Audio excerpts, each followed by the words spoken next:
ఈ సమయంలో దేవుని యొక్క వాక్యాన్ని మనం ధ్యానం చేసుకుందాము. మొదటిగా ఈ అవకాశాన్ని కల్పించినటువంటి తండ్రైన దేవునికి మరొకసారి కృతజ్ఞతాస్తుతులు పరుచుకుంటూ చేరువచ్చిన మీ అందరికి కూడా మరొకసారి ప్రభువు నామమునండి. ఈ సమయంలో దేవుని యొక్క వాక్యాన్ని మనం ధ్యానం చేసుకుందాము. మత్తయి సువార్త 6వ అధ్యాయంలో కనుక మనం చూసినట్లయితే మత్తయి సువార్త నుంచి ఒక వాక్య భాగం మనం చదువుకొని ఆలోచించేద్దాము. మత్తయి సువార్త 6వ అధ్యాయంలో కనుక మనం చదువుకున్నట్లయితే ఇక్కడ 32వ వచనం మనం చదువుకుందామండి. 31, 32 వచనం చదువుకుందాం. కాబట్టి ఏమి తిందుము, ఏమి త్రాగుదము, ఏమి ధరించుకుందము అని చింతింపకడి. అన్యజనులు వీటి విషయమై విచారింతురు. ఇవన్నీ మీకు కావాలని మీ పరలోకపు తండ్రికి తెలియను. ఇక్కడ మనం చూసినట్లయితే ప్రభువైన యేసుక్రీస్తు వారు మాట్లాడుతున్న మాటలు మనం ఆలోచన చేసినట్లయితే ఆయన ఏం తెలియపరుస్తున్నాడు? దీన్ని కొండ మీద ప్రసంగం అని కూడా అంటారు. ఇదేంటంటే కొండ మీద ప్రసంగము. ప్రభువైన యేసుక్రీస్తు వారు బాప్తిసం పొంది ఆయన సువార్త పరిచర్యలు చేస్తూ ప్రారంభించిన తర్వాత రాజ్యస్వార్త ప్రారంభించి ఆయన అనేక సందర్భాల్లో బోధిస్తున్న సందర్భంలో కొండ మీదకి వెళ్ళే సందర్భంలో ఆయన అనేక మందిని చూసి దేవుని యొక్క వాక్యాన్ని ప్రకటిస్తూ ఉంటాడంటే, మీరు చింత లేని వారై ఉండండి. ఏమి తిందమో, ఏమి త్రాగుదమో, ఏమి ధరించుకుందామో మీరు చింతించమాకండి. ఇవన్నీ కూడా కావాలని మీ పరలోకపు తండ్రికి తెలియను. కాబట్టి మీరు ఏం చేయాలంటే మీరు చింత లేని వారయ్యి ఉండాలి అనే విషయాన్ని తెలియపరుస్తున్నాడు. ఈ రోజున మనం నేర్చుకుపోయే పాఠ్యాంశం పేరు మానవుని యొక్క చింత. మనం మానవులైన ప్రతి ఒక్కరు కూడా చింత అనేది ఉంటుంది. చింత అనగా ఏం తెలియపరుస్తుందంటే వేదన, బాధ, వ్యాకులత. ఏంటి చింత అనగా? వేదన, బాధ, వ్యాకులత. అంటే దేని గురించి మనం బాధపడతాము, దేని గురించి వేదన పడతారు, దేని గురించి ప్రజలు వ్యాకులత చెందుతారంటే కుటుంబం విషయం గురించి ప్రతి ఒక్కరు కూడా ఆలోచన కలిగి ఉంటారు. అంటే చింత అనే పదానికి ఈ పదాలన్నీ కూడా అర్థం వస్తాయి అన్నమాట. ఇప్పుడు మానవులైన ప్రతి ఒక్కరు కూడా చింతిస్తూనే ఉంటారు. చదువుకునే వాళ్ళకి చింత ఉంటుంది. మేము కాలేజీకి వెళ్ళి స్కూల్కి వెళ్ళి బాగా చదవాలి, చదువుకోకపోతే వర్క్ చేయకపోతే టీచర్స్ ఉంటాం, వాళ్ళకి ఒక చింత, అదే వాళ్ళకి చింత. అయితే తల్లిదండ్రులైన ప్రతి ఒక్కరు కూడా ఏం ఆలోచన చేస్తారు?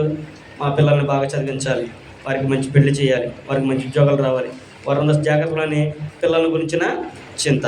అలాగే కొంతమంది ఏమేస్తారు? ఏం తినాలి, ఎలాగా, పని లేదు, ఏమి లేదు అని తన గురించిన చింత. కొంతమంది ఆరోగ్యాన్ని గురించిన చింత, ఆరోగ్యం బాగాలేదని చెప్పి చింతపడే వాళ్ళు కూడా ఉంటారు. పిల్లలు కాకపోతే పిల్లల గురించి చింతించేవాళ్ళు ఉన్నారు. పిల్లలు లేకపోతే పిల్లల కోసం చింతించే వాళ్ళు కూడా ఉన్నారు. అంటే ఇంట్లో ఏదున్నా కానీ ఏదో ఒక మూలన మానవునికి చింత అనేది కామన్. అన్నీ ఉన్నా కానీ ఇంకేదో లేదని చింత అనేది ఉంటుంది. ఉదాహరణగా మనం చూసినట్లయితే ఒక వ్యక్తి 18 సంవత్సరాలు చదువుకుంటాడు, 20 సంవత్సరాల దాకా 20 సంవత్సరాలు చదువుతూనే ఉంటాడు. 20 సంవత్సరాలకు ఉద్యోగం వచ్చిందనుకోండి, 45, 50 వరకు ఉద్యోగం చేసి ధనం సంపాదిస్తూ ఉంటాడు. ఆ సంపాదించిన తర్వాత 45, 50 కాడ నుంచి ఏం చేస్తాడు? ఆ సంపాదించేంత ఖర్చు పెట్టుకోవడానికి సరిపోతుంది. దేనికి? హాస్పిటల్కి, బీపీలని, షుగర్లని వచ్చి ఈ సంపాదించినంతా కూడా దానికే ఖర్చు పెట్టేస్తారు. ఈ 20 సంవత్సరాలు 30 సంవత్సరాలు సంపాదన అంతా కూడా వాళ్ళు ఏది కూడా చూసలేరు. ఆ 20 సంవత్సరాల్లో వారి జీవితం అంతా అయిపోతుంది. ఒక సంతోషం ఉండదు, ఒక ఆనందం ఉండదు, పిల్లలతో గడిపిన తృప్తి అనేది ఉండదు, నేను ఏం సాధించిన ఆలోచన ఉండదు. ఎంత మటుకి కుటుంబం, భార్య, పిల్లలు, డబ్బు గురించే బాధపడుతూ దేని కూతురు చింతిస్తూనే ఉంటారు. ఇలాగా ఈ క్రమంలో ఉద్యోగంలో పడిపోయి చింతించడం వలన లేనిపోయిన రోగాలు కూడా వచ్చేవాళ్ళు కూడా ఉన్నారు. మరి ఏం చేయాలి అని అంటే దేవుని యొక్క వాక్యం అయితే మనకి చాలా స్పష్టంగా తెలియపరుస్తుంది. మీరు దేని గురించి కూడా చింతించమాకండి అని ఇక్కడ ప్రభు వారు చెబుతున్నాడు. ఏం తిందాము, ఏమి త్రాగుదాము, ఏమి ధరించుదాము, మీరు ఏమి చింతించవద్దు. మీకేం కావాలో మీ పరలోక తండ్రికి తెలుసు. కాబట్టి మీరు ఏం చేయాలి అన్నాడంటే, ఏం చేస్తే మనం ఈ చింతను అధిగమిస్తాము? ఈ చింత దేనికి ఉంటుంది మనకంటే, చింత వలన ఏ నష్టం కలుగుతుందని మనం చూసినట్లయితే చింత వలన చాలా నష్టాలు ఉన్నాయి. చింతించడం వలన చాలా నష్టం కలుగుతుంది అనేది మనం చూసినట్లయితే చింత దేనికి మూల కారణం అంటే చింత చాలా వాటికి ఇబ్బంది కలిగిస్తూ ఉంటుంది. చింతించడం వలన సరిగ్గా పని చేయలేరు, సరిగ్గా ఆహారం తినలేరు, తను ఏదైతే ఎన్నుకున్నాడో ఆ వృత్తిని సమృద్ధిగా అంటే సంపూర్ణంగా దాన్ని నిర్వర్తించలేడు. చింత ఉంటే ఏం చేస్తారు? ఏదో పరధ్యానంలో ఉండి ఒకటి చేయబోయి ఇంకోటి చేసేవాళ్ళు ఉన్నారు. అదే విషయం గురించి బైబిల్ గ్రంథం కూడా మనకి తెలియపరుస్తుంది. అందుకనే ప్రభువు మీరు దేని గురించి కూడా చింతించమాకండి. మీరు చింతించడం వలన ఒక వెంట్రుకను తెలుపుగా కానీ నవ్వు కానీ చేసుకోలేరు. మత్తయి సువార్తలోనే ఇదే మత్తయి సువార్త 6:25 అంటాడు, అందువలన నేను మీతో చెప్పినదేమనగా ఏమి తిందుమో ఏమి త్రాగుదమో అని మీ ప్రాణమును గురిచేనను, ఏమి ధరించుకుందామని మీ దేహం గురిచేనను చింతింపకడి. దేని గురించి కూడా మీరు చింతించొద్దు. ఆహారం కంటే ప్రాణము, వస్త్రము దేహం కంటే వస్త్రం కంటే దేహము విలువైనవి కాదా అని ప్రభువు వారు మనకి చెప్తూ ఉన్నాడు. మరి ఏం చేయాలి అంటే దేని గురించి చింతించడం వలన మనకి కలిగిన నష్టం ఏంటని మనం చూసినట్టయితే, మొదటి మనుషులైతే ప్రతి విషయంలో కూడా ప్రతి ఒక్కరు దేని కొరకు చింతిస్తారంట? ఆహారం కొరకు చింతిస్తూ ఉంటారు. ఆహారం కావాలి మనకి. ఎటు వెళ్ళినా కానీ పొద్దున్నే టిఫిన్ కావాలి, భోజనం చేయాలి, లేదా మధ్యాహ్నం టిఫిన్, రాత్రి టిఫిన్ అనేది కావాలి. ఉదాహరణకి నువ్వన్నీ సంపాదించావు కానీ సమృద్ధిగా తినగలవా? ప్రసంగి గ్రంథము 2:25 అంటాడు, ఆయన సెలవు లేక ఒక పూట భోజనం చేసి సంతృప్తి చెందడం ఎవరికి సాధ్యము అంటాడు. అంటే దేవుని సెలవు లేకపోతే నువ్వు సంపాదించిన సంపాదన అయినా, నువ్వు వండుకున్న వంట అయినా కానీ, నువ్వు తెచ్చుకున్నదైనా నువ్వు తినలేవు. దానికి కూడా దేవుని పర్మిషన్ అనేది కావాలి. అందుకని దేవుని యొక్క వాక్యం కూడా మనకు అదే విషయాన్ని జ్ఞాపకం చేస్తూ ఉంది. ఏంటంట? నువ్వు దేని గురించి కూడా చింతించమాకండి. ఆకాశ పక్షి చూడండి, ఇదే మత్తయి సువార్త 6వ ఇంటికి మొత్తం చదువుకుంటే ఆయన అంటాడు, ఆయన ఆకాశ పక్షులు చూడండి, అవి విత్తవు కోయవు, కానీ దేవుడు వాటిని ఎంత వైభవంగా పోషిస్తున్నాడు. ఎంత వైభవంగా పోషిస్తున్నాడు ఆయన. మరి వాటికంటే శ్రేష్టమైన మీరు కదా. ఆకాశ పక్షుల కంటే, పువ్వుల కంటే, లేనిపోయిన వాటిని ఉన్న అటువంటికంటే కూడా మానవుడు ఎవరో శ్రేష్టమైన వ్యక్తి. దేవుని సృష్టిలో శ్రేష్టమైన వ్యక్తి ఎవరంటే మానవుడు. ఎందుకు మనం మానవుడు శ్రేష్టం అంటే దేవుని యొక్క పోలిక, దేవుని యొక్క స్వరూపం కనుక మనం శ్రేష్టమైన వ్యక్తులమే. కాబట్టి ఆయన కూడా ఏమంటున్నాడు, మీరు దేని గురించి చింతించమాకండి. మీరు చింతించడం మీరు ఏమీ చేసుకోరు. మీకు ఏం కావాలో ఆయనకు తెలుసు. ఆకాశ పక్షులు చూడండి, అవి విత్తవు కోయవు, కానీ దేవుడు వాటిని పోషిస్తాడు. మరి వాటికంటే శ్రేష్టమైన మీరు మిమ్మల్ని ఆయన పోషించడా అనే విషయాన్ని అక్కడ ప్రభు వారు కూడా చెప్పినట్లు మనము చూడగలము. కాబట్టి ప్రతి వ్యక్తి కూడా ఏం చేయాలంటే దేని గురించి కూడా చింతించొద్దు. ఆహారాన్ని గురించి చింతించాల్సిన అవసరము లేదు. లోకంలో సామెత కూడా ఉంటుంది, నారిపోసిన వాడు నీడిపోయిరా అని. అంటే పుట్టించిన వ్యక్తి తను తినడానికి సంబంధించిన సామర్థ్యాన్ని కూడా దేవుడు అనుగ్రహిస్తాడు. రెండో విషయం మనం చూసినట్టయితే, రెండో చింత దేని గురించి అంటే ధనాన్ని గురించి చింతిస్తూ ఉంటారు. ధనం గురించి చింతించి వాళ్ళు లేనిపోయిన ఇబ్బందులన్నీ పడుతూ ఉంటారు. కానీ దేవుడు ధనం ఇవ్వకోకుండా, దేవుడు మనకు సహాయం చేయకుండా నువ్వు ఏది కూడా సంపాదించుకోలేవు. మనం దేన్ని కూడా సంపాదించలేము. ఆయన సెలవు లేక ఏది కూడా మనకి వల్లకొదలదు, ఏది కూడా వల్లవదు. దేవుడు అంటాడు, క్రొత్త నిబంధనలు పిలుపత్రికలు అంటాడు, తగిన సమయమందు ఆయన మిమ్మల్ని హెచ్చించినట్లు ఆయన బలిష్టమైన చేతి కింద దేన మనసులో ఉండండి అంటాడు. అంటే దేవుని దగ్గర మనం ఎలా ఉండాలంటే దేన మనసులో మనం ఆయన సన్నిధిని ఉండాలి. ప్రసంగి గ్రంథంలో కూడా జ్ఞానైన స్వరూపం అంటాడు, ఒక వ్యక్తిని నేను చూశాను, అతను ఎడపు తెరుపు అతనికి భార్య లేదు, పిల్లలు లేరు, కానీ ఎడపు తెరుపు లేకుండా సంపాదన కోసం వెళ్తున్నాడంట, సంపాదిస్తూనే ఉన్నాడంట. కానీ వాడు చనిపోతే వాడికి ఏ ప్రయోజనం అంటాడు.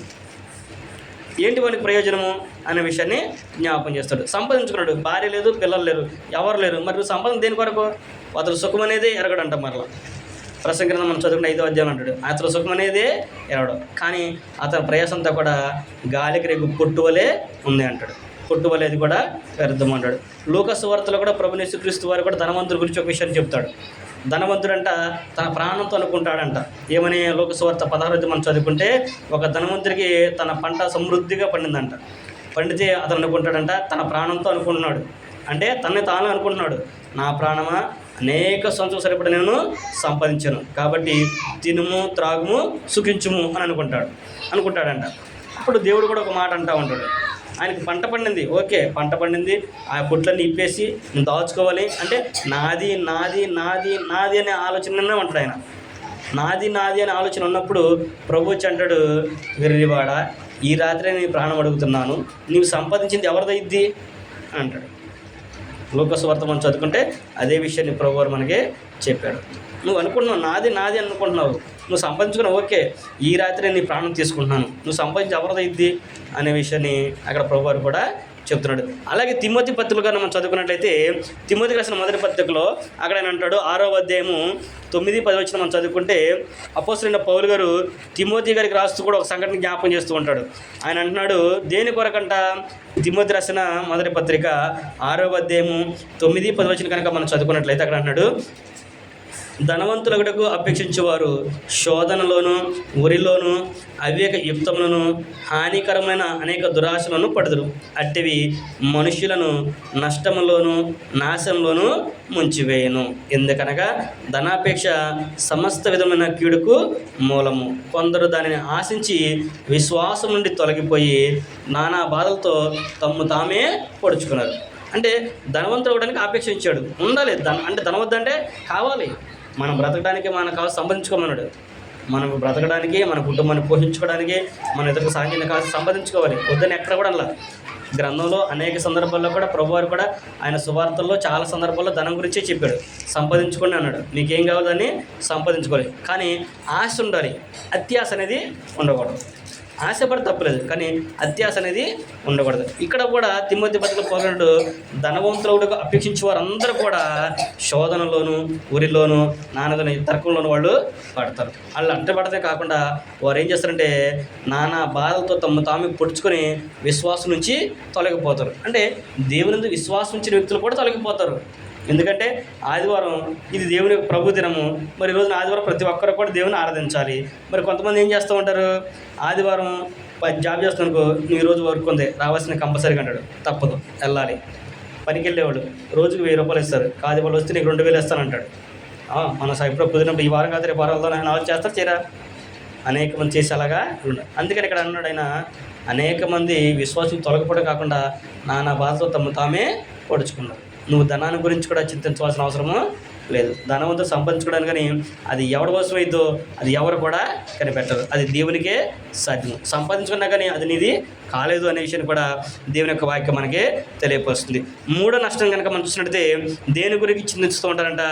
మూడో చూస్తుంటే పిల్లల విషయమైన చింత ఉంటుంది. పిల్లల గురించిన చింత ఉంటుంది.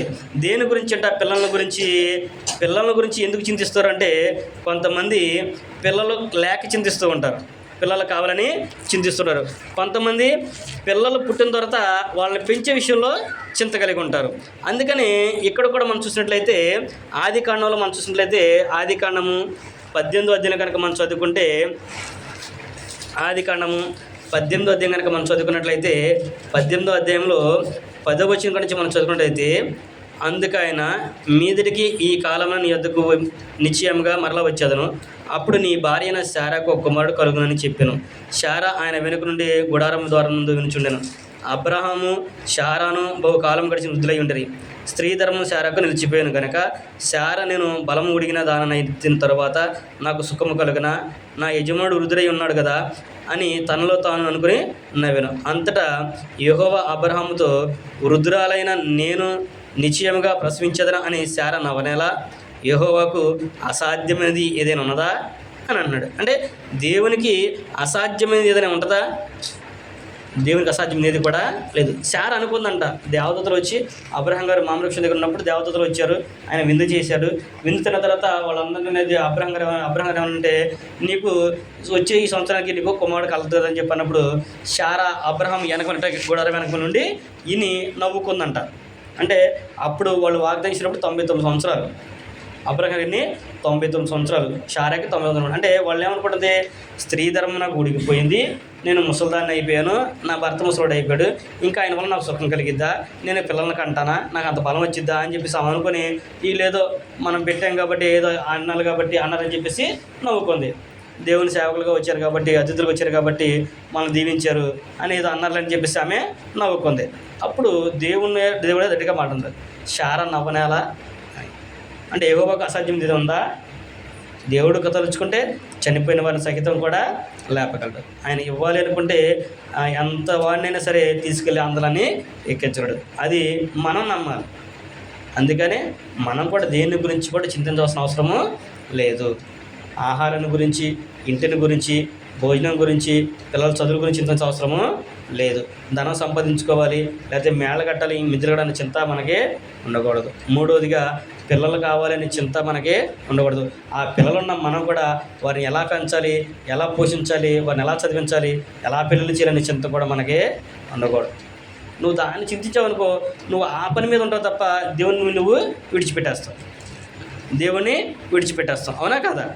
చాలామంది దేవునికి దూరం ఎందుకు అవుతున్నారంటే దీని గురించి దూరం అవుతున్నారు. ఈరోజు ప్రార్థనకి వెళ్తే ప్రాబ్లం ఏంటి? మన పనికి వెళ్ళామనుకో డబ్బులు వస్తాయి, జాబ్కి వెళ్తే రూపాయి వచ్చింది, దేవుని దగ్గరికి వెళ్తే ఏమొచ్చింది? ఏమి రాదు అనుకుంటారు.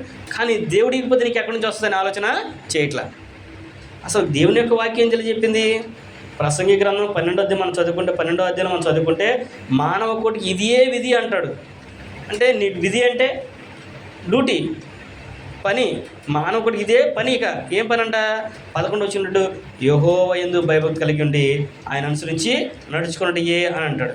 అంటే యెహోవా యందు ఒక వ్యక్తి భయభక్తులు కలిగి ఉండటమే విధి, ఆయన ఆజ్ఞను అనుసరించి నడుచుకోవటమే డ్యూటీ. మరి ఆయన ఆజ్ఞను అనుసరించి నడుచుకుని డ్యూటీ అయినప్పుడు నీ యజమాని చెప్పి పని నువ్వు చేసినప్పుడు నీకు జీతం కూడా నువ్వు యజమాని పని చెప్పి చేసావు, నీ యజమాని ఏం చేస్తాడు? చక్కగా నీ టైంకి జీతాన్ని ఆయన ఇస్తాడు. అలాగే మనం కూడా దేవుని మీద నమ్మకం ఉంచి దేవునికి ప్రాధాన్యతనిచ్చి దేవుని పనిని కనుక మనకు జరిగించామనుకోండి, ఆయన మనకి ఏ సమయానికి ఏది కావాలో దాన్ని అక్కడ తీసుకొచ్చి ఉంచుతాడు. అలా అందేటట్లుగా చేస్తాడు. అది దేవుని యొక్క శక్తి. మనకు చూసినట్లయితే దావీదు గారు ఉన్నాడు. దావీదు గారు ఎవరు? గొర్రెల కాపరి, బాలుడై ఉన్నాడు. తండ్రి కూడా అతను ఇచ్చాడు, అసలు మా ఎన్నికలోనే లేడయ్యా అని చెప్పేసి ఆయన ఎక్కడ గొర్రెల కాపరిగా ఆయన్ని అడవిలో వదిలేశారు. తన అన్నలు కూడా వారి గురించి పట్టించుకునే వాళ్ళు కాదు. మరి అలాంటి ఆయన్ని దేవుడు ఏర్పరచుకుని ఎక్కడ తీసుకెళ్ళాడు? ఆయన ఇశ్రాయేలులకు రాజుగా ఆయన్ని నియమించాడు. లోకరక్షకుడైన క్రీస్తు రావడానికి మూల స్తంభంగా ఆయన్ని ఉంచాడు. దావీదు గోత్రికుడుగా ఆయన్ని నిలబెట్టాడు. మరి అంత గొప్పవాడుగా చేశాడంటే దావీదు గారు బాల్యం నుంచి కూడా దేవునితో భయభక్తి కలిగినవాడు, దేవునిలో ఎదిగినవాడు. అలాగే మనం కూడా దేవునికి ప్రాధాన్యత ఇచ్చామనుకోండి, అప్పుడు దేవుడు కూడా మనకి, మన కుటుంబాలకి ప్రాధాన్యత అనేది ఇవ్వడం అనేది మనము చూడగలము. కనుక మనం దేన్ని గురించి కూడా చింతించవలసిన అవసరం అనేది లేదు అనే విషయాన్ని కూడా తెలియపరుస్తున్నాడు. అలాగే 4వ విషయం మనం చూసినట్లయితే కుటుంబంలో సమస్యల గురించి చింత. కుటుంబంలో సమస్యలు ఉంటూ ఉంటాయి, వాటిని గురించి చింతిస్తూ ఉంటాం. మనం కుటుంబంలో ఉన్న సమస్యల గురించి చింతిస్తూ ఉంటాము. మనం చదువుకుంటే కొరింథీయులకు రాయబడిన మొదటి పత్రిక కనుక మనం చూసినట్లయితే, కొరింథీయులకు రాసిన మొదటి పత్రిక 7వ అధ్యాయం కనుక మనం చదువుకుంటే అపోస్తలుడైన పౌలు గారు కొరింథీయులకు రాస్తూ కొన్ని సంగతులు అక్కడ ఆయన జ్ఞాపకం చేస్తూ ఉంటాడు. ఏమన్నాడు ఆయన? కొరింథీయులకు రాసిన మొదటి పత్రిక 7వ అధ్యాయం మనం చదువుకున్నట్లయితే 7వ అధ్యాయము 32వ వచనం నుంచి మనం చదువుకుంటే అక్కడ ఆయన అంటున్నాడు, మీరు చింతలేని వారై ఉండవలని కోరుచున్నాను. పెండ్లి కానివాడు ప్రభువును ఎలాగ సంతోష పెట్టగలనని ప్రభు విషయమైన కార్యములను గూర్చి చింతించున్నాడు. పెండ్లి అయిన వాడు భార్యను ఎలాగో సంతోష పెట్టగలనని లోక విషయమైన వాటిని గురించి చింతించున్నాడు. అటువలనే పెండ్లి కాని స్త్రీయు కన్యకు తాము శరీరమందును ఆత్మయందును పవిత్రాండ్ర ఎండుటకు ప్రభు విషయమైన కార్యమును గురించి చింతించుదురు కానీ పెండ్లి అయినది భర్తను ఎలాగ సంతోష పెట్టగలని లోక విషయమైన వాటిని గురించి చింతించుచున్నది. ఇక్కడ ఏం చెబుతున్నాడు ఆయన? అక్కడ అంటున్నాడు ఆయన, ప్రతి దాని గురించి కూడా దేవుని ఒక వాక్యం మనకు తెలియపరుస్తుంది. కుటుంబంలో సమస్యలు ఉంటాయి, అందుకని ఇక్కడ అంటున్నామంటే పెళ్లి కాని వాడు ఏం చేస్తాడంటే, పెళ్లి కానప్పుడు ఏం చేస్తాడంటే ప్రభు విషయమైన కార్యాల గురించి చింతిస్తూ ఉంటాడు. పెళ్లి కాలేదు కాబట్టి ఎక్కడ మీటింగ్ అంటే అక్కడికి వెళ్తాడు, ఎక్కడ ప్రార్థన అక్కడికి వెళ్తాడు, ఎవరికి వాక్యం చెప్పాలి, ఎవరికి ఏ పని చేయాలని చెప్పి అన్నీ చేస్తూ ఉంటాడు. పెళ్ళైన తర్వాత చేస్తుంటే దేవుని విడిచిపెట్టేసి భార్యని ఎలా సంతోషపెట్టాలనే ఆలోచనలోనే ఉంటాడు. ఏం తేవాలి, నా భార్యకి ఏం ఇస్తే సంతోషంగా ఉంటుంది, ఎలాగ ఉండాలి అనే ఆలోచనతోనే తన జీవితాన్ని గడిపేస్తూ ఉంటాడు. అలాగే పెండ్లి కాని స్త్రీ కన్యక ఏం చేస్తారంటే, అంటే పెళ్లి కాని స్త్రీ ఏం చేస్తారంట, దేవుని విషయమై ఉండి పవిత్రాలుగా ఉండడానికి, దేవుని భయభక్తి కలిగి ఉండడానికి, దేవుని కార్యాల గురించి చింతిస్తూ ఉంటారు. పెళ్ళైన తర్వాత తన భర్తను ఎలాగ సంతోషపెట్టగలనా అని లోక విషయం వాటి గురించి చింతిస్తూ ఉంటుంది. ఇప్పుడు భర్తను సంతోషపెట్టాలంటే భార్య ఏం చేయాలి? ఆయనకు నచ్చినట్లుగా నడుచుకోవాలి. మరి భార్యను భర్త సంతోషపెట్టాలంటే భార్యకు నచ్చినట్లుగా నడుచుకోవాలి. ఈ లోకంలో సాధ్యమైద్దా? ఇది సాధ్యం కదా. అందుకనే అపోస్తలుడైన పేతురు గారు అంటాడు, స్త్రీలతో జ్ఞానం చొప్పున కాపురం చేయాలని చెప్పేసి పేతురు గారు చెప్తాడు. ఎలా చేయాలంట? జ్ఞానం చొప్పున వారితో కాపురం చేయాలి. మనము ఏదైతే చేయాలనుకుంటున్నామో కుటుంబం విషయంలో మనం తనకు అర్థమయ్యేటట్లుగా ఒక పురుషుడు వాళ్ళకి చెప్పాలి. అలాగే స్త్రీ కూడా భర్త ఎలాగైతే బయటికి వెళ్ళి బాధపడతాడో, భర్త అంటే నీ తండ్రి నిన్ను పెంచడానికి ఎంతైతే బాధపడ్డాడో అలాగే కట్టుకున్న నిన్ను నీ పిల్లల్ని పెంచడానికి కూడా నీ భర్త అంతే బాధపడుతున్న ఆలోచన కలిగి ఉండి తనని గౌరవించాలి. అందుకని ఇక్కడ పౌలు గారు కూడా కింద వచనంలో కూడా మీరు చదువుకుంటే ఇంకా చాలా సందర్భాలు ఆయన చెప్తాడు. ఇదే కొరింథీ పత్రిక మనం కిందకి చదువుకుంటూ వస్తే ఆయన ఇంకా చాలా విషయాల్ని చెబుతూ ఉంటాడు. అసలు అయితే ఆయన ఒక మాట అంటాడు, అసలు పెళ్లి చేసుకొని ఉండడం బెస్ట్ అంటాడు. ఒక మాటలో అసలు పెళ్లి చేసుకొని ఉండడం చాలా ఉత్తమం అంటాడు. కానీ ఇది నా హితోపదేశమే కానీ దేవుని ఆజ్ఞ కాదు అని అన్నాడు. పౌలు గారు మాట్లాడే మాట ఇది నా ఉద్దేశం అంటాడు. అంటే పౌలు గారికి పెళ్లి కాలేదు, పౌలు గారు పెళ్లి చేసుకోవాలి. ఆయన జీవితం అంతా కూడా స్వార్థ పని నిమిత్తమే తిరిగాడు. అందుకని అంటాడు, నా వల్ల ఎవడైనా ఉండగోరితే ఉండొచ్చు, చాలా మంచిది, ఆయన ఇది ఆజ్ఞ కాదు నా యొక్క ఆలోచన అని చెప్తున్నాడు. కానీ మీరు అలా ఉండడానికి దేవుడు ఒప్పుకోడు అనే దిగులుగా చెప్తాడు. మీరు కామతృప్తులై ఉండటం కంటే పెళ్లి చేసుకోవడమే ఉత్తమం అని కూడా పౌలు గారు చెప్పినట్టుగా మనము చదువుకోవచ్చు. కాబట్టి చింత అనేది ప్రతి దాంట్లో కూడా ఉంటుంది. ఇప్పుడు ఏం చేస్తాము? ఇంట్లో ఏమి లేవు, ఏదో బాధ ఏదో వస్తుంది, అనుకూలంగా మాటలు అనుకుంటూ ఉంటారు, దాని గురించి చింతిస్తుంటారు. అంత మాత్రం మన చింత తీరిపోయిద్దా? నువ్వు ఇంట్లో ఏమి లేవని బాధపడుతున్నారండి ఇంట్లో స్త్రీలు, నువ్వు వెళ్ళి బయటకు ఏదో పని చేసి లేదా ఏదో చేసి నువ్వు సంపాదించి తీసుకురావాలి, లేకపోతే వాళ్ళు కూడా చేసి తీసుకొస్తూ ఉంటారు. అంత మాత్రాన మన కష్టాలు తీరిపోతాయా? మన తర్వాత చింత రాకుండా ఉంటామా? మరలా చింత ఏదో ఒకటి అవుతూనే ఉంటుంది. కానీ ఆ చింతను నువ్వు అధిగమించాలంటే ఏం చేయాలో కూడా గ్రంథం మనకి తెలియపరుస్తుంది. అందుకనే పౌలు గారు కూడా పెళ్ళి అయినది ఎలాగైతే భర్తను సంతోషపెట్టి వస్తుందో, పెళ్ళి అయిన వాడు కూడా భార్య ఎలా సంతోషపెట్టబోతున్నాడో మీరైతే అలా ఉండొద్దు, ప్రభు కార్య విషయం మీరు చింతించడానికి కలిగి ఉండండి అనే విషయాన్ని కూడా అక్కడైనా జ్ఞాపకం చేసినట్లుగా మనము చూడగలము. ఎందుకంటే ఇవి ఏవి కూడా నీ జీవితంలోనికి పోయినవి, ఇది లేదు అనడానికి అవకాశం అనేది లేదు. ఒక వ్యక్తికి ఈ బాధ లేదు, వీళ్ళకి చింత లేదు అనడానికి అవకాశం లేదు అనే విషయాన్ని గురించి కూడా గ్రంథం మనకి తెలియపరుస్తుంది. ఇవన్నీ కూడా జరిగిన వాటి గురించే చింతిస్తూ ఉంటామంటున్నారు. ఎందుకంటే మన కుటుంబంలో జరిగేది, ఇప్పుడు నీ జీవితంలో జరిగేది ఇంతకుముందు నీ తండ్రి జీవితంలోనో, నీ అన్న జీవితంలోనో, నీ తల్లి జీవితంలోనో జరిగినాయే. మన ఇరుగు పొరుగు జట్టులో జీవితాల్లో జరిగినవే. అదే విషయాన్ని కూడా యెషయా గారు మనకి జ్ఞాపకం చేస్తూ ఉంటాడు. యెషయా గ్రంథం కూడా మనం చదువుకున్నట్లయితే యెషయా గ్రంథము 43వ అధ్యాయము 18వ వచనం కనుక మనం చదువుకుంటే ఆయన అదే విషయాన్ని జ్ఞాపకం చేస్తుంటాడు. మీరు ఎందుకు మరలా దాన్ని జ్ఞాపకం చేసుకుని బాధపడుతూ ఉంటారు అని అంటాడు. భోజనం లేదని ఎందుకు బాధపడుతున్నారు అనే విషయం అంటాడు. అందుకనే ఎప్పుడు కూడా ఒక స్త్రీ అయినా కానీ పురుషుడైనా కానీ నాకు ఏమీ లేదు అనే మాట రానికూడదంట. మా ఇంట్లో ఏది లేదని కానీ నా ఇంట్లో ఏమీ లేదనే మాట రాకూడదంటాడు. అలా వస్తే దేవుడు దానికి తగిన శిక్ష కూడా విధిస్తానన్నాడు. అయితే మనం చూసినట్లయితే ఇక్కడ ఏమంటున్నాడు, మరలా జ్ఞాపకం సిద్ధిస్తున్నాడే యెషయా గ్రంథము 43వ అధ్యాయము 18వ వచనం మనం చదువుకుంటే, మునుపటి వాటిని జ్ఞాపకము చేసుకొనకడి, పూర్వకాలపు సంగతులను తలంచుకొనకడి. చాలు. ఏమన్నాడు? పూర్వకాలపు సంగతులు జ్ఞాపకం చేసుకోవద్దు. మా చిన్నప్పుడైతే మా ఇంట్లో అవి ఉండేవి, ఇవి ఉండేవి, నేను ఇంతకుముందైతే ఇలా ఉండేవాడిని, నేను అది చేసేవాడిని, నువ్వు ఎప్పుడు కూడా జ్ఞాపకం చేసుకోవద్దు. పూర్వకాలం నీకు ఏమి ఇది లేవు. ఎందుకంటే నువ్వు జరిగిన తర్వాత మళ్ళీ ఇదే కామనేక. ఎందుకంటే ఇది లోకము ఒక చక్రం లాంటిది. కష్ట సుఖాలు అనేవి మానవులకి దేవుడు చెప్పిన సుఖ దుఃఖాలన్నీ కూడా చక్రం లాంటివి, అలా తిరుగుతూ వస్తూనే ఉంటాయి. అది మనం మరణించేంత వరకు ప్రతి వ్యక్తిలో ఉంటుంది, ప్రతి కుటుంబంలో కూడా ఉంటుంది. ఎంత ధనవంతుడైనా ఉంటుంది, ఎంత పేదవాడైనా కానీ ఉంటుంది.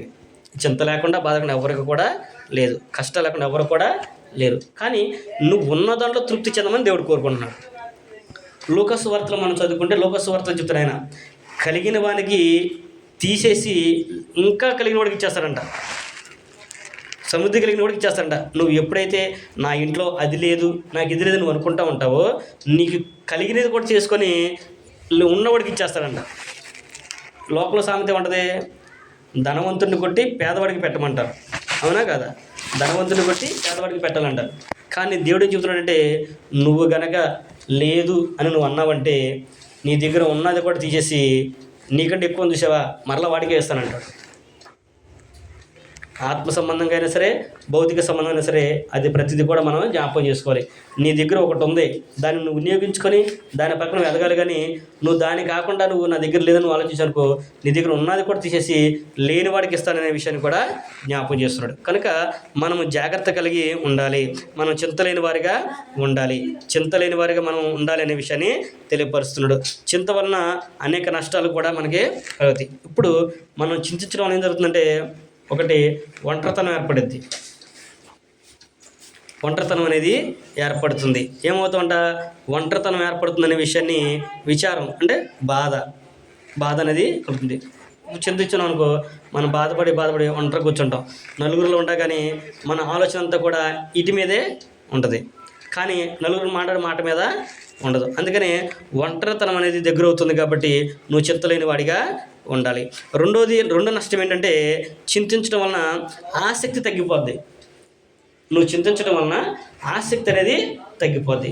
నువ్వు కుటుంబం గురించి చింతించి, పని గురించి, డబ్బుల గురించి చింతించావు అనుకో, నువ్వు ఏదైతే పని మీద ధ్యాస పెట్టావో ఆ పని నీకు రాదు. దాని వల్ల ఆసక్తి అనేది తగ్గిపోద్ది. నువ్వు చేయాలనుకుంటా కానీ దాన్ని చేయరు. ఎందుకంటే ఈ ఆలోచనే నీ మైండ్ నిండా కూడా ఉంటుంది. అందుకనే నువ్వు చింతలేని వాడిగా ఉండాలి. వీటన్నిటికి కూడా రెఫరెన్స్లు ఉన్నాయి. సామెతల గ్రంథము 6వ అధ్యాయము 6-7 వచనంలో ఉంటుంది. అలాగే కీర్తన గ్రంథం 115-17లో కూడా ఉంటుంది. అలాంటి వారు అంటే ఆసక్తి తగ్గిపోతుంటే మౌన స్థితిలోనికి దిగిపోదురు అని అంటాడు. మౌన స్థితిలోనికంటే ఏం మాట్లాడమే ఇక, నలుగురిలో ఉండగానే ఏంటర్ అట్టున్నాడు అని అంటారు, ఆడికి ఏదో బాధలే అంటారు, అంతే కదా. ఇప్పుడు నలుగురిలో మనం ఉన్నప్పుడు మనం ఏం మాట్లాడకపోతే ఏమనుకుంటారు, ఆడికి ఏదో బాధ ఉంది అందుకని మనతో మాట్లాడలేదు అనుకుంటారు. అందుకనే చింత అనేది చాలా నష్టాన్ని కలిగిస్తుంది. కానీ ఇంకా మనం చింతలేని వారిగా ఉండాలి. మూడోది ఏంటంటే, మానసిక సమస్యలు వస్తాయి చింత వలన కలిగిన నష్టం ఏంటంటే మానసిక సమస్యలు అనేవి వస్తాయి. దానికి కూడా దానియేలు గ్రంథం మనం చదువుకుంటే, దానియేలు గారు ప్రార్థన చేస్తూ నేను మౌన స్థితిలోకి దిగిపోయాను అని అంటాడు. అంటే నేను కన్నీళ్ళు విడుస్తూ మౌన స్థితిలో, ఎందుకంటే మరణం దాకి వెళ్ళిపోయినట్లుగా దాన్ని చూపిస్తారనమాట. కన్నీరు విడుస్తూ నేను మౌన స్థితిలో దిగిపోయాను, నా మనోన్నతులన్నీ కూడా గుడ్డితనం కలిగిపోయినాయి అంటాడు. అంటే తన కన్నులు కూడా గుడ్డిగా అయిపోయినాయి, ఏం చేస్తున్నాడో ఏం మాట్లాడుతున్నాడో కూడా తెలియని స్థితిలోనికి వెళ్ళిపోతూ ఉంటాడు. దేనివలన, చింతించడం వలన కలిగిన నష్టాలు ఏంటంటే ఒంటరితనం ఏర్పడుతుంది. నువ్వు చేసే పని కానీ చదువు కానీ ఏదైతే ఉందో దాని మీద ఆసక్తి తగ్గిపోయేది. మూడోది, మానసిక సమస్యలు అనేవి వస్తాయి, లేనిపోయిన రోగాలన్నీ కూడా వచ్చేస్తాయి. ఒంటరిగా ఉండటం వలన అన్ని నష్టాలు అనేవి కలుగుతాయి, చింతించడం వలన అన్ని నష్టాలు కలుగుతాయి. కాబట్టి నువ్వు ఏదైతే కావాలో దాన్ని నువ్వు చూసుకోవాలి, నువ్వు ఏ చింతలేని వాడిగా ఉండాలి. ఇప్పుడు ఆ చింతలన్నింటినీ కూడా నువ్వు అధిగమించాలంటే ఏం చేయాలో గ్రంథం మనకి తెలియపరుస్తుంది. చింతలు ఉంటాయి, లేని ఏంటి ఎవరికి లేదు. కానీ ఆ చింతను అధిగమించాలంటే ఏం చేయాలి? కుటుంబ సమస్యలు పోవాలనుకోండి, ఇంట్లో భార్య బిడ్డలు సంతోషంగా ఉండాలంటే డబ్బు సంపత్తి సరిపోయిద్దా? డబ్బు ఉంటే సంతోషం ఉంటుందా? ఏముంటే మరి సంతోషంగా ఉంటుంది అనేది ఇక్కడ దేవుని యొక్క వాక్యం మనకి తెలియపరుస్తుంది. నీకు సంతోషం కలగాలంటే, నువ్వు ఆ చింతను అధిగమించాలి అంటే ప్రభువారు ఏం చెప్పాడంటే, మత్తయి సువార్త 6వ అధ్యాయము 33వ వచనం కనుక మనం చదువుకుంటే అక్కడ ప్రభువారు మనకి ఈ విషయాన్ని జ్ఞాపకం చేస్తున్నాడు. మత్తయి సువార్త 6వ అధ్యాయము 33వ వచనం, కాబట్టి మీరు ఆయన రాజ్యమును నీతిని మొదట వెతుకుడి, అప్పుడు అవన్నీ మీకు అనుగ్రహింపడును. ఏవన్నీ పైన 6వ అధ్యాయం 1వ వచనం కాడ నుంచి చెప్పుకుంటూ వచ్చాడు ఆయన. 31వ వచనం కాడ నుంచి మీరు చదువుకుంటే ఆయన అంటాడు, 25వ వచనం కాడ నుంచి మనం ఏం కావాలి, ఏం తినాలి, ఎలా సంపాదించుకోవాలి, కుటుంబాన్ని ఎలా పోషించుకోవాలి చింతిస్తున్నాం కదా. ఈ చింతలన్నీ కూడా మనం అధిగమించాలంటే మొట్టమొదటిగా అంటున్నాడు, ఆయన రాజ్యాన్ని నీతిని మొదట మీరు వెతకండి అని అన్నాడంటే, ఉంటే వెతకమంటాడా లేకపోతే వెతకమంటాడా? ఇప్పుడు నేను ఒక ఉంగరం పెట్టుకుని వచ్చానండి, నేను ఉంగరం పెట్టుకున్నా, ఎక్కడి నుంచి వచ్చేటప్పుడు జారి పడిపోయింది, అమ్మ నా ఉంగరం జారిపోయిందమ్మా అని చెప్పాను అనుకోండి, ఎదిగితే దొరికిద్ది. నాకు ఉంగరం లేదు, ఉంగరం చేపించుకునే ఆలోచన ఉంది, ఆశ ఉంది, చేపించుకోవాలి, నా ఉంగరం పడిపోయింది అన్న, ఎదిగితే దొరికిద్దా? ఏంటి ఎంత దొరకలేదు ఏంటంటే, అంటే చేపించుకునే ఆలోచన ఉందమ్మా, పడిపోతే ఎట్టగానే ఆలోచన చేస్తున్నాను పట్టని ఉంటుంది. కానీ ఇక్కడ ప్రభువారు ఏం చెప్తున్నారంటే, ఆయన రాజ్యం నీతిని మొదట మీరు వెతకండి. అంటే ఒక వ్యక్తి ఈ చింతలన్నింటినీ కూడా అధిగమించాలంటే ఆయన రాజ్యాన్ని వెతకాలి. ఆ రాజ్యాన్ని వెతికి ఆ రాజ్యంలో ప్రవేశిస్తే ఆ చింతని అధిగమించగలడు. ఎందుకంటే ఆ రాజ్యానికి రాజు ప్రభువారు. ప్రభువుని ఇంట్లో ఏ లోటు కూడా ఉండదు. ఆ రాజ్యానికి రాజ్యాంగం దేవుని యొక్క నీతి. ఆ రాజ్యానికి రాజ్యాంగం ఏంటంటే దేవుని యొక్క నీతి. అందుకని అంటున్నాడు, మొదట ఆయన రాజ్యమును నీతిని మీరు వెతకండి, అప్పుడు ఇవన్నీ కూడా మీకు అనుగ్రహించబడతాయి. ఇవన్నీ నువ్వు ఏదైతే కోరుకున్నావో అవన్నీ కూడా అనుగ్రహించబడతాయి. ఎప్పుడంట? నువ్వు రాజ్య నీతిని కనుగొని దాంట్లో నువ్వు ప్రవేశించిన తర్వాత ఇవన్నీ కూడా నీకు అనుగ్రహిస్తాయి. అది భూమి మీదే మనకి సాధ్యమవుతుంది. అందుకని అంటున్నాడు, మీరు మొదట ఆయన రాజ్యాన్ని నీతిని వెతకండి. మరి ఎక్కడుంది ఆ రాజ్యము, ఆ నీతి అనేది కూడా ప్రతి వ్యక్తి కూడా ఆలోచన అనేది చేయాలి. రాజ్యం ఉందంటే ఉంది కాబట్టి వెతకమన్నాడు ఆయన. మరి ఈ రోజుకి ఇంకా మనం చాలామంది ఏమంటున్నారు, రాజ్యం వచ్చును కాక అంటున్నారంటే వీళ్ళ ఉద్దేశం ఏంటి? రాలేదని ఆలోచన. మరి ఆయన వెతకమన్నాడంటే ఉంది. మరి నువ్వు రాదని చూస్తే ఎవరితో లోపం? మనదే లోపం. మనమే ఆలోచన చేయాలి. అందుకని గ్రంథాన్ని ప్రతి వ్యక్తి కూడా చాలా జాగ్రత్తగా చదవాలి, చాలా జాగ్రత్తగా వినాలి. నువ్వు దీన్ని తెలుసుకుంటే ఇది నీ జీవితాన్ని కాదు, నీ బ్రతుకునే మార్చేస్తుంది. ప్రార్థన పరిస్థితిని మారిస్తే స్తుతి స్థితిని మారుస్తుంది అని చెప్పేసి గ్రంథం మనకి తెలియపరుస్తుంది. అంటే నువ్వు ప్రార్థన చేసానుకో దేవుడు నీ పరిస్థితిని మార్చేస్తాడు. ఎలాగ ప్రార్థన చేయాలి? దేవుడు కోరిన ప్రార్థన చేసుకోవాలి. దేవుడు కోరినట్టుగా మన ప్రార్థన అనేది చేయాలి. అయ్యా నీ రాజ్యం ఉంది అంటున్నారు, ఆ రాజ్యం నాకు తెలియదు, ఆ రాజ్యం నాకు తెలుసుకున్నట్లుగా సహాయం చేయి. నీ రాజ్యంలో ప్రవేశించాలన్నారు కదా, నాకు రాజ్యం కావాలి చూపించు అని మనం ప్రార్థన చేసుకోవాలి. ఆ ప్రార్థన చేస్తే దేవునికి రాజ్యాన్ని చేసేట్లుగా నీ మనోనేత్రాలైనా తెలుస్తాడు. కనుక ప్రతి వ్యక్తి కూడా దేవుని యొక్క వాక్యం పట్ల శ్రద్ధ కలిగి ఉండాలి. నీకు ఆ రాజ్యంలోనే నెమ్మది ఉందని దేవుని యొక్క వాక్యతే స్పష్టంగా తెలియపరుస్తుంది. రెండో విషయం మనం చూసినట్లయితే ఎలాగో అధిగమించగలమంటే దేవుని మీద నమ్మకం ఉంచాలండి. పూర్తి నమ్మకం నువ్వు ఉంచాలి. హెబ్రీయులకు రాయబడిన పత్రిక 11వ అధ్యాయము 6వ వచనం కనుక మనం చదువుకుంటే, హెబ్రీయులకు రాసిన పత్రిక 11వ అధ్యాయము 6వ వచనం కనుక మనం చదువుకుంటే ఆయన అక్కడ అంటాడు, ఏమంటాడు ఆయన? విశ్వాసము లేకుండా దేవునికి ఇష్టడై ఉంట అసాధ్యము. ఆయన యొద్దకు వచ్చేవారు ఆయన ఉన్నాడనియు తన్ను వెదకు వారికి ఫలము దయచేయవాడని నమ్మవలెను కదా. ఆయన రాజ్యనీతి నువ్వు కనుగొనాలని ప్రవేశం చెప్పన్నాడు. ఆ రాజ్యాన్ని గురించి, ఆ నీతి గురించి నువ్వు కనుక వాకప్ చేస్తే, అది ఉందని నువ్వు విశ్వసిస్తే, నువ్వు నమ్మితే దానికైనా అనుగ్రహిస్తాడు. అదే చెప్తున్నాడు, విశ్వాసం లేకుండా దేవునికి ఇష్టం ఉంటా అసాధ్యము. అంతవరకు కదా, ఆయన దగ్గరికి వచ్చేవాళ్ళు ఆయన ఉన్నాడనియు తను వెదిగే వారికి ఫలము దయచేయవాడని నమ్మవలను కదా. నమ్మకం లేకపోతే ఎలాగా? నమ్మకం ఉండాలి కదా. ఏదైనా కానీ మనం చేస్తుంటే ఒక నమ్మకం అనేది ఉండాలి. నమ్మకం లేకపోతే ఏది కూడా మనం చేయలేమండి. ఏదైనా కానీ ఏదైనా సరే లోకంలో నమ్మకం మీదే ఆధారపడము. మరి అది దేవుడే చెప్పాడు కదా, నమ్మటం నీ వల్ల అయితే సమస్తం కూడా సాధ్యమే. నువ్వు నమ్మాలి ముందు. నువ్వు నమ్మితే కానీ అది సాధ్యమవుతుంది. నమ్మకం లేకుండా నువ్వు ఏ పని కూడా చేయలేవు, ఏది కూడా నువ్వు సాధించుకోలేవు, ఏ ఫలితాన్ని కూడా నువ్వు పొందుకోలేవు అనే విషయాన్ని చెప్తున్నాడు. తర్వాత ఏమన్నా మూడోది ఏమంటే ఆయన మీదే ఆధారపడి ఉండాలి. ఆయన పైన నీ కుటుంబం అంతా కూడా ఆధారపడి ఉండాలి. యెహోషువ గ్రంథము 25వ అధ్యాయము 15వ వచనం కనుక మనం చదువుకుంటే, 24:15 మనం చదువుకుంటే యెహోషువ అంటాడు, మీరు ఎవరినైనా సేవించుకోండి. నది అద్దరిన మీ పితరులు సేవించారే, అమోరీల దేవతను సేవించారో, లేకపోతే మీ తాతలు సేవించారే ఆ దేవతను సేవిస్తారో మీ ఇష్టం, ఎవరైనా మీరు సేవించుకోండి.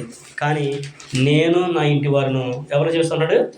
యెహోవానే సేవించదము.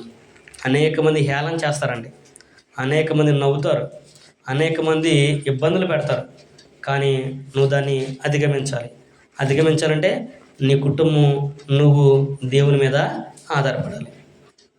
నువ్వు ఆధారపడితేనే అది నీకు సాధ్యమవుతుంది. మొదట ఏం చేయాలంటే ఆయన రాజ్యనీతిని వెతకాలి. రెండోదిగా దాని గురించి నువ్వు నమ్మకం ఉంచాలి. స్థిరమైన నమ్మకం ఉండాలి. మూడవదిగా ఏమంటే నువ్వు దేవుని మీదే ఆధారపడాలి. నీ కుటుంబం అంతా కూడా దేవుని మీద ఆధారపడాలి. ఎవరో నవ్వుతున్నారనో, ఎవరో ఇబ్బంది పడ్డారనో, లేకపోతే ఎవరో మనల్ని చూసి హేళన చేసుకున్నారనో నువ్వు కనుక ఆలోచన చేసుకునుకో, నువ్వు ఏది కూడా చేయలేవు. దేవుడు కూడా నిన్ను యాక్సెప్ట్ చేయడు. నవ్విన వారు పుళ్ళే కనపడితే నువ్వు అనుకున్నావు అనుకో, దేవుడు నిన్ను స్వీకరిస్తాడు. అలాగనుకుంటే రక్తస్రావం కలిగిన స్త్రీ బాగుపడేదా? మత్స్యవార్త మనం చదువుకుంటే రక్తస్రావం ఈ స్త్రీ ఉంది, మరి అంతమందిని ఆయన ముట్టుకుంటే ఇంకా ముందు అనుకుంటే ఆమె అయిపోయేదిగా, స్వస్థమైనది కాదుగా, అట్టగా ఉండేదిగా. కానీ ఏదైతే ఏమైందని చెప్పేసి ధైర్యం చేసి వెళ్ళి ప్రభువారి వస్త్రాలు తాకింది. తర్వాత ప్రభువారు అన్నాడు, ఎవరు నన్ను ముట్టింది అని అన్నాడు. అక్కడ శిష్యులందరూ కూడా అన్నారు, అయ్యా ఇంతమంది జనాలు గుంపులుగా వచ్చారు, అంతమంది పడుతుంటే నిన్ను ముట్టుకున్నారని ఎలా చెప్పగలం అయ్యా అని అంటారు. అనేక మంది ముట్టుకున్నారు కదంటే, కాదు, నన్ను కావాలని ఒక వ్యక్తి ముట్టుకుంది, నాలో నుంచి ప్రభావం వెళ్ళిందని చెప్పేసి ప్రభు అన్నప్పుడు ఆ స్త్రీ మిక్కిలి భయపడుతూ అనుకుంటూ వచ్చి చెప్పింది, అయ్యా నేనే, కుమారి నీ విశ్వాసం గొప్పది, నీ విశ్వాసం నిన్ను కాపాడింది, వెళ్ళు అనే విషయాన్ని చెప్పాడు. అలాగే అపోస్తుల కార్యంలో కూడా 16వ అధ్యాయం మనం చదువుకున్నట్టయితే అక్కడ కూడా ఒక స్త్రీ ఉంటుంది. ఆమె ఓదరంగప్పుడు అనుకునే స్త్రీ. ఆమె ఏం చేసిందంటే తన వాక్యం ఉంది, దేవుడు తన హృదయాన్ని తెరిచాడు. ఆమె ఏం చేసిందంటే నేను మాత్రమే కాదు కానీ నా కుటుంబ సభ్యులందరూ కూడా దీన్ని తెలియపరచని చెప్పేసి కుటుంబం దగ్గర తీసుకెళ్ళి తన కుటుంబ సభ్యులందరూ కూడా తెలియపరిచి వారిని అందరూ కూడా ప్రభులోకి నడిపించుకుంది. అంటే నీకు మొదటగా నీకు నమ్మకం ఉండాలి, నువ్వు విశ్వాసం అనేది ఉంచాలి. ఎప్పుడైతే నువ్వు నమ్మకాన్ని విశ్వసిస్తావో అప్పుడు దేవుడు కూడా నీ విశ్వాసానికి తగినట్లుగా, నీ నమ్మకానికి తగినట్లుగా ఆయన నీ పనిని జరిగిస్తాడు. విశ్వాసం లేకుండా దేవునికి ఇష్టం ఉండడం అసాధ్యం. కనుక నువ్వు నమ్మకం అనేది ఉంచాలి, నువ్వు చింత లేని వాడిగా జీవించాలి అనేది కూడా ఆయన అక్కడ మనకి తెలియపరుస్తున్నాడు. మనం చూసినట్టయితే అలాగే మనం కూడా 5వ మనం చేయాలంటే మన చింత యావత్తు కూడా ఏం చేయాలంటే దేవుని మీద వేసేయాలి. పేతురు రాసిన మొదటి పత్రిక 5వ అధ్యాయము 7వ వచనం కనుక మనం చదువుకున్నట్టయితే అక్కడ పేతురు అన్నాడు, మీరు చింతలేని వారై ఉండండి. ఆయన మిమ్మల్ని గురించి చింతించున్నాడు కనుక మీ చింత యావత్తును ఆయన మీద ఉన్నాడు. మన గురించి చింతించేవాళ్ళన్నప్పుడు మనం చింతపడతాం బాగుంటుందా? ఇప్పుడు నా పిల్లలు ఉన్నారండి, వాళ్ళని ఎలా చదివించాలి, ఎలా చదివించి వారిని ఎలా ప్రయోగించాలని వాళ్ళ గురించి మేము చింతిస్తూ ఉంటాము. ఇప్పుడు వాళ్ళు చింతిస్తారా? మా ఫీజులు ఎట్టాగా, మా యూనిఫామ్ ఎలాగైనా వాళ్ళు చింతిస్తారా? వాళ్ళు ఏం చేసుకోలేరు. కానీ వాళ్ళు ఏమనుకుంటారు, మా మమ్మీ ఉంది, మా డాడీ ఉన్నారు కాబట్టి మేము చదువుకోవాలి అనేది వాళ్ళకు ఉండాలి.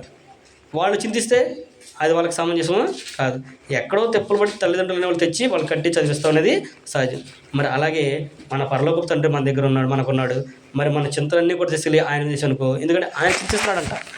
ఎప్పుడు వస్తారా నా పిల్లల నా దగ్గరికి, ఎప్పుడు అడుగుతారా నన్ను అని ఆయన చింతిస్తున్నాడు. మరి నువ్వు ఆయన దగ్గరికి రాకోకుండా, ఆయన అడగకుండా నువ్వెంత బాధపడినా, నువ్వెంత ప్రయాసపడినా కానీ ఆయన నీకు సహాయాన్ని చేయడు. మరి ఆయన దగ్గరికి రావాలంటే ఆయన రాజ్యాన్ని, నీతిని మనము వెతికి దానిలో ప్రవేశించాలి. ఆయన రాజ్యంలో నీతి ఆయన రాజ్యంలో నువ్వు ప్రవేశించావనుకో, నువ్వు ఏది కావాలని అడిగినా కానీ ఆయన నీకు సహాయాన్ని అనుగ్రహిస్తాడు. నీతి ఆయన రాజ్యాంగం అంటే యథార్థంగా బ్రతకడం, అంటే దేవుడి రాజ్యాంగంలో నియమాలన్నీ కూడా ఉంటాయి అన్నమాట. కనుక ప్రతి వ్యక్తి కూడా చింతలేని వారిగా ఉండాలి. ఇప్పుడు వరకు మనం చూస్తుంటే చింత, మానవుని యొక్క చింత అనే దాని గురించి మనము ఆలోచించాం. దానికి దేవుడే పరిష్కారం చేసేవాడు. నువ్వు చింతించడం వల్ల నువ్వు ఏది కూడా సాధించలేవు, కానీ దేవుడు దాన్ని పరిష్కరిస్తాడు. చింతించడం వలన అనేకమైన నష్టాలు ఉన్నాయి. ఆరోగ్యం పాడైపోద్ది, ఒంటరివాడు అవుతాం, లేనిపోయిన సమస్యలు వస్తాయి, కుటుంబాల కలహాలని కూడా వస్తూ ఉంటాయి. మరి ఆ చింతను అధిగమించాలంటే ఒక వ్యక్తి ఏం చేయాలంటే ఆయన రాజ్య నీతిని మొదట వెతకాలి అన్నాడు. ఆయన రాజ్య నీతిని మొదట వెతికి అందులో ప్రవేశించాలి అని చెబుతున్నాడు. రెండోదిగా ఆయన యందు నమ్మకం ఉంచాలి అనేది చెబుతున్నాడు. మూడోదిగా ఆయన మీదే మనము ఆధారపడాలి, మన కుటుంబంతో ఆయన మీదే ఆధారపడాలి.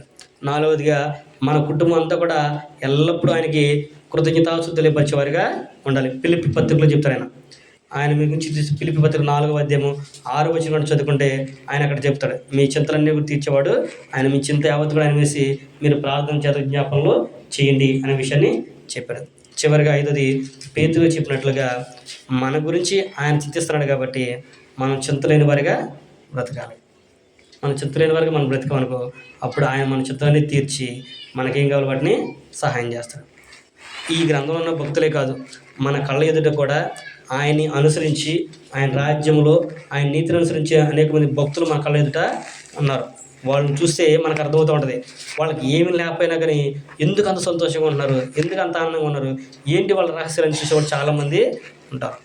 చాలామంది అనుకుంటూ ఉంటారు కొంతమందిని గురించి, వాళ్ళకి ఏమీ లేదు కదా, ఏంటి ఏం చేస్తున్నారు, ఎలా ఉంటుంది వాళ్ళ ఇంట్లో, ఎలా గడుస్తుంది, ఎలా బ్రతుకుతున్నారు వాళ్ళు అని ఆలోచించుకునే వాళ్ళు ఉంటారు. కానీ బ్రతికించేది మనం కాదు, దేవుడే. కాబట్టి మనం ఎల్లప్పుడూ కూడా చింతలేని వారిగా ఉండి దేవుని మీద ఆధారపడితే కనుక ఆయన మన చింతలన్నిటిని కూడా తీర్చి మనల్ని సంతోషంతో ఆయన బ్రతికించగలరు. కాబట్టి మనమంతా కూడా, మన కుటుంబం అంతా కూడా దేవుని మీద ఆధారపడి మనం చింతలేని వారిగా ఉండి ఆసక్తి కలిగి దేవుని పనిని జరిగిస్తే దేవుడు మన కుటుంబాన్ని దీవిస్తాడు. కనుక ప్రతి విషయంలో కూడా మీరు చింతలేని వారిగా ఉండి మనం అందరం కూడా దేవుని యందు భక్తి కలిగి ఉండాలనే విషయాన్ని ప్రేమతో మీకు తెలియపరుస్తూ, నాకు నేను తెలియపరచుకుంటూ ఈ మాట అందరితో ముగిస్తున్నాను. ఓపికతోని మీ అందరికీ కూడా ప్రభు నామమున వందనాలు.